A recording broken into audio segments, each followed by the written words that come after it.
Market లో invest చేసి మీ డబ్బులు డబుల్ చేసుకోవాలనుకుంటున్నారా? విజయవాడలో జరిగే సుందరరామిరెడ్డి గారి లైవ్ సెమినార్ కి అటెండ్ అవ్వండి.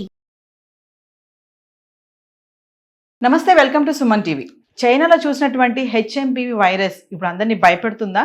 కోవిడ్ లక్షణాలతో ఉన్నటువంటి ఈ వైరస్ ఎలాంటి ప్రమాదకరం, మరి ఎవరు జాగ్రత్తగా ఉండాలి, ప్రికాషన్స్ ఏం తీసుకోవాలి, ఎంత హైజీన్గా ఉండాలి అనే దీనిపై మరింత సమాచారం ఇవ్వడానికి ఈరోజు మనతో పాటు ఉన్నారు doctor, senior consultant, general physician Sasikiran గారు. సార్తో మాట్లాడదాం. నమస్తే సార్. నమస్తే అమ్మ. సార్, హెచ్ఎంపివి వైరస్ చూస్తున్నాం బయట. మరి ఈ వైరస్, మరి కోవిడ్ నుంచి మనం బయట అయితే పడ్డాం, కానీ మళ్ళీ సేమ్ ఇలానే ఉంటుంది, సిమ్టమ్స్ ఉన్నాయని చెప్పేసి అంటున్నారు. చాలామంది భయపడుతున్నారు. మరి లాక్డౌన్ కూడా వస్తుంది మళ్ళీ అనే ఒక వార్తలు అయితే వింటున్నాం సార్. మీరేం చెప్తారు? ఎలాంటి జాగ్రత్తలు తీసుకోవాలి? హెచ్ఎంపివి వైరస్ అనేది మనకేం కొత్త వైరస్ కాదు. దీని ఫుల్ ఫామ్ ఏంటంటే హ్యూమన్ మెటాన్యూమా వైరస్. ఇప్పుడు చిన్నపిల్లల్లో 6 months to 2 years ఏజ్ గ్రూప్లో ఇది మనం one of the most common viruses. అంటే రెస్పిరేటరీ ఇన్ఫెక్షన్స్, సింపుల్ ఫ్లూ, దగ్గు, తుమ్ములు ఇలాంటివి వచ్చి ఒక్కొక్కసారి కాంప్లికేట్ అయ్యి బ్రాంకైటిస్, న్యూమోనియాలు కూడా వస్తాయి. సో ఇదేదో కొత్తగా వచ్చి అప్పుడు కరోనా లాగా కొత్తగా వచ్చిన వైరస్ ఏం కాదు.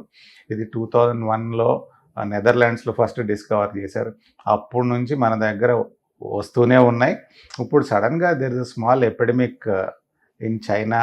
కొన్ని కేసెస్ మన దగ్గర రిపోర్ట్ అయ్యాయి కాబట్టి ప్రజలు కొంచెం పానిక్ అవుతా ఉన్నారు.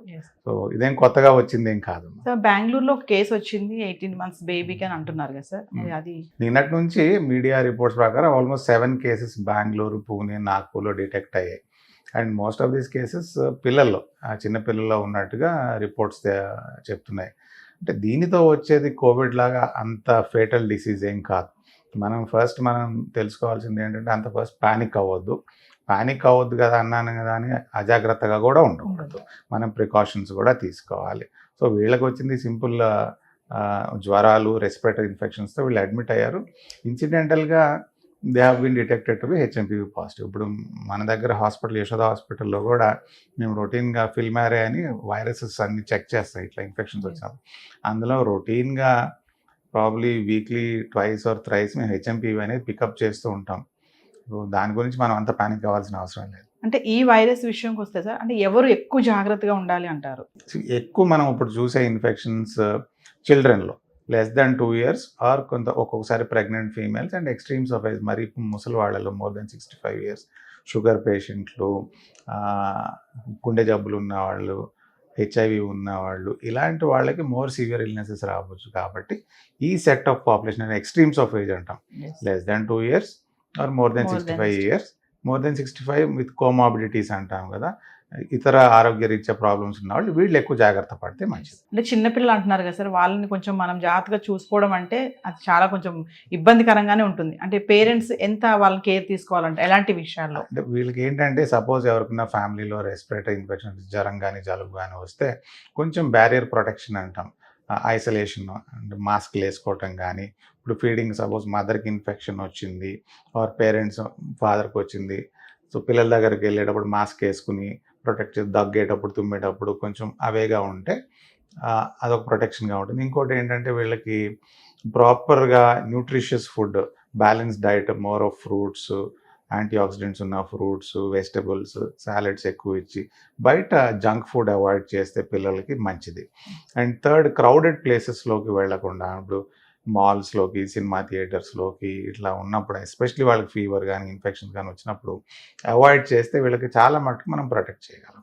అండ్ ఆఫ్ కోర్స్ వాళ్ళకి ఆ ఏజ్లో ఉండాల్సిన వ్యాక్సినేషన్ షెడ్యూల్ ప్రాపర్గా ఫాలో అయితే it will give them some amount of protection. ఇంకోటిసారి అనారోగ్య సమస్యలు ఉంటాయి కదా కొంతమందికి, మరి అలాంటి వాళ్ళు కొంచెం జాగ్రత్తగా ఉండాలంటారా? ఆఫ్ కోర్స్, ఇప్పుడు అన్కంట్రోల్ డయాబెటీస్ ఉంది, గుండె జబ్బు ఉంది, extremes of age, smokers, asthma ఉన్నవాళ్ళు, ఈ సెట్ ఆఫ్ పాపులేషన్కి ఈ ఇన్ఫెక్షన్, ఆఫ్ కోర్స్ ఇది నార్మల్గా సింపుల్గా వచ్చే ఫ్లూ లాగా వెళ్ళిపోయినా ఈ సెట్ ఆఫ్ పాపులేషన్లో వీళ్ళ కాంప్లికేషన్స్ వచ్చే అవకాశం ఎక్కువ ఉంటుంది. కాబట్టి వీళ్ళు జాగ్రత్తగా ఉంటారు. సో మరి కోవిడ్ వచ్చినప్పుడు మన అందరం మాస్కులు పెట్టుకున్నాము, ఒకరితో ఒకరు మాట్లాడేటప్పుడు ఖచ్చితంగా అంటే 24 గంటలు కూడా పెట్టుకుని తిరిగినటువంటి టైం చూసాం మనం.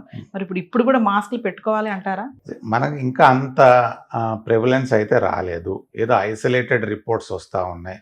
కాకపోతే మనం జాగ్రత్త, ఎస్పెషలీ మనం క్రౌడెడ్ ప్లేసెస్లో, ఇప్పుడు ఎక్కడన్నా ఫ్లైట్లో ట్రావెల్ చేస్తున్నాం, లేకపోతే మూవీ థియేటర్కి వెళ్ళాము, రెస్టారెంట్కి వెళ్ళాం, మాల్కి వెళ్ళాం, ఇలాంటి క్రౌడెడ్ ప్లేసెస్లో ఉన్నప్పుడు మనం ప్రొటెక్ట్ చేసుకుని మాస్క్ వేసుకుంటే మంచిది. కాకపోతే ఆ కోవిడ్ లాగా it is as of now అంత ఫెటాలిటీ అయితే ఎప్పుడు రిపోర్ట్ కాలేదు మన లిటరేచర్ చూస్తే ఈ పర్టికులర్ వైరస్తో. ఎందుకంటే ఈ వైరస్ రెస్పిరేటరీ సిన్సైషియల్ వైరస్ అంటాం, హెచ్ఎంపీ అంటాం. ఈ commonest causes of upper respiratory infection and coryzas చిన్నపిల్లల్లో. సో ఇది ఏదన్నా ప్రస్తుతం మ్యూటేట్ అయ్యి ఏదన్నా అంటే దాని స్ట్రక్చర్ మార్చుకుని మోర్ ఫేటల్ ఇల్నెస్ కాజ్ చేస్తుందా అనేది నెక్స్ట్ ఫ్యూ వీక్స్ టు మంత్స్లో అది ఎలా బిహేవ్ చేస్తుంది అనేది మనం వాచ్ చేసి చూడాలి. అంటే ఇది ఎలా వ్యాప్తి చెందుతుంది సార్ ఈ వైరస్? Droplet infection. అప్పుడు ఒక మనిషి ఎవరికి ఇన్ఫెక్షన్ వచ్చినప్పుడు వాళ్ళు తుమ్మినప్పుడు, దగ్గినప్పుడు నేసల్ సెక్రేషన్స్తో, ఓరల్ సెక్రేషన్స్తో చుట్టుపక్కలకి ఉన్న ప్రజలకి, మనుషులకి అది స్ప్రెడ్ అవుతుంది. అంటే ఇప్పుడు మనకి ఇది వచ్చింది, ఈ వైరస్ మనకి సోకింది అని తెలియాలంటే ఏమైనా సిమ్టమ్స్ తెలుస్తాయా మనకి? ఇప్పుడు ఇది like any other virus, this infection will start with fever ఒక 2 to 3 days ఉంటుంది. తర్వాత వీళ్ళకి రెస్పిరేటరీ సిమ్టమ్స్ వస్తాయి. అంటే జలుబు, దగ్గు, తుమ్ములు రావటం, ఆస్తమా, సిఓపిడి అంటే స్మోకర్స్ ఇలా ఉన్న వాళ్ళకి ఆస్తమా ఎక్కువ అవటం, అంటే దగ్గు ఎక్కువ ఆయాసం రావటం, వీజింగ్ అనేది అంటే పిల్లి కూతలు అంటాం తెలుగులో, ఆ సౌండ్, ఆ వీజింగ్ అనేది చాలా కామన్ ఎస్పెషల్లీ చిల్డ్రన్లో, సిఓపిడి, ఆస్తమా పేషెంట్స్లో. సో బేసికలీ ఫీవర్తో స్టార్ట్ అవుతుంది. Fever, body pains, headache, rashes అంతా డిస్క్రైబ్డ్ ఏమి ఉండదు ఇందులో. దెన్ ఈ రెస్పిరేటరీ కంప్లైంట్స్ వస్తాయి. The whole duration of illness అంటే సిమ్టమ్స్ స్టార్ట్ అయిన దగ్గర నుంచి అరౌండ్ 10 to 12 days కంటే ఎక్కువ ఉండదు, అన్లెస్ కాంప్లికేట్ అయితే తప్పితే. అంటే డాక్టర్ని ఎప్పుడు కన్సల్ట్ చేయాలంటారు సార్? అంటే ఫీవర్ ఇప్పుడు 48 hours తర్వాత అంటే ఫీవర్ స్టార్ట్ అయ్యి 4-5 గంటల తర్వాత కూడా తగ్గట్లేదు, ఆర్ ఫ్లూ లైక్ సిమ్టమ్స్ వస్తున్నాయి, జలుబు, దగ్గు, ఆయాసం ఇట్లాంటివి వస్తున్నాయి అంటే మనం డాక్టర్ని ఒపీనియన్ డెఫినెట్గా తీసుకోవాలి. అంటే ఇది గాలి ద్వారా కూడా వ్యాప్తిస్తుంది? అండ్ గాలి ద్వారా అంటే డ్రాప్లెట్స్. ఇప్పుడు ఎవరైనా దగ్గి తుమ్మినప్పుడు ఆ డ్రాప్లెట్స్ విల్ ట్రావెల్ చేసినప్పుడు వస్తాయి. అంటే మీరు అన్నారు చిన్నపిల్లలకి మోస్ట్లీ ఇది కొంచెం ఇంపాక్ట్ ఉంటుంది అంటున్నారు కాబట్టి పేరెంట్స్కి ఏమైనా చెప్తారా సార్? పిల్లల్ని ఎలా జాగ్రత్త చూసుకోవాలి అంటే? ఫస్ట్ ఇందాక మనం మాట్లాడుకున్నట్టు ఫస్ట్ వాళ్ళకి nutritious food, balance diet, more of fruits, vegetables, salads ఇవ్వాలి, హైడ్రేషన్ ఉండాలి బాగా. Second, avoiding crowded places. ఇప్పుడు పార్టీ ప్లేసెస్కి, రెస్టారెంట్స్కి, మూవీ థియేటర్స్కి, మాల్స్కి వెళ్ళడం తగ్గించుకుని వాళ్ళకి యాడిక్వేట్ ప్రొటెక్షన్ ఇచ్చి వ్యాక్సినేషన్ షెడ్యూల్ చిన్నపిల్లలు రొటీన్గా ఫాలో చేస్తుంటే చాలా మటుకు ఇది మనం ఈ ఇన్ఫెక్షన్స్ మినిమైజ్ చేయొచ్చు, వచ్చినా కూడా కాంప్లికేషన్స్ తగ్గించుకోవచ్చు.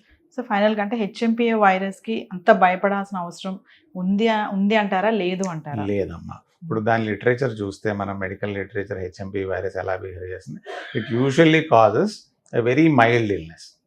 Only set of patients, less than 10% of పేషెంట్స్లో అంటే వాళ్ళకి అండర్లైన్ ఏదైనా ప్రాబ్లమ్స్ ఉన్న వాళ్ళకి బ్రాంక్యోలైటిస్ అంటే ఎయిర్వే ఇన్ఫెక్షన్స్, బ్రాంకైటిస్, ఒక్కొక్కసారి న్యూమోనియా, వెరీ రేర్లీ మెదడు ఇన్వాల్వ్ అయ్యి ఒకసారి ఎన్కెఫలైటిస్ అనేది కూడా అంటే మెదడు వాపు లాంటిది కూడా వస్తుంది. కాకపోతే ఇవన్నీ యానిక్డోటల్ రిపోర్ట్సే చూసాం, రొటీన్గా చూసే ఇన్ఫెక్షన్ కాదు, అంటే అంత కాంప్లికేషన్స్ రావు. దీనికి మరి వ్యాక్సిన్ కానీ మెడిసిన్స్ ఏమైనా ఉన్నాయా? హెచ్ఎంపీ వైరస్కి వ్యాక్సినేషన్ లేదు, దీనికి స్పెసిఫిక్ ట్రీట్మెంట్ కూడా లేదు. కొన్ని డ్రగ్స్ లైక్ రిబావరిన్ అని ఇట్లాంటివి ఉన్నాయి కానీ మేము రొటీన్గా యూజ్ చేయం. అది ఓన్లీ సపోర్టివ్ కేర్తోనే రికవర్ అవుతారు. సో శశికిరణ్ గారు ఫైనల్గా ఒక విషయం చెప్పండి. చాలా మంది ఇప్పుడు ఏంటంటే కోవిడ్ నుంచి అయితే బయటపడ్డాం కానీ మళ్ళీ కొత్తగా ఏంటి వైరస్ అనేది కొంతమంది భయం అయితే ఉంది, టెన్షన్ పడుతున్నారు. కొంతమంది ఏమీ లేని వాళ్ళకు కూడా అనారోగ్య సమస్యలు కూడా వస్తున్నాయి, భయపడుతున్నారు. ఏంటి వైరస్ మళ్ళీ ఏంటి, మళ్ళీ ఎలా వస్తుంది, ఏంటి, ఏం ప్రాబ్లం వస్తుంది అనేది. అలాంటి వాళ్ళకి ఏం చెప్తారు మీరు? అంత భయపడాల్సిన అవసరం లేదు. హెచ్ఎంపీవీ వైరస్ అనేది మనకేదో కొత్తగా మన పాపులేషన్లో వచ్చిన వైరస్ కాదు. It has been there since few decades. ఇది ఇప్పుడేదో ఒక పాకెట్స్ ఆఫ్ కేసెస్ ఒక్కొక్క ఏరియాలో రిపోర్ట్ అవుతున్నాయి. మనం అంటే ఇది నెగ్లెక్ట్ చేయొద్దు, కానీ అంత ప్యానిక్ కూడా అవ్వద్దు. మన జాగ్రత్తలు మనం తీసుకుందాం మనం చెప్పుకున్నట్టు. బట్ డోంట్ ప్యానిక్, మాస్క్స్ వాడండి, క్రౌడెడ్ ప్లేసెస్లో ఉన్నప్పుడు జంక్ ఫుడ్ అవాయిడ్ చేయండి, hydrate your self well and have a very balanced diet and exercise well. This will protect you. Thank you sir. నమస్కారం.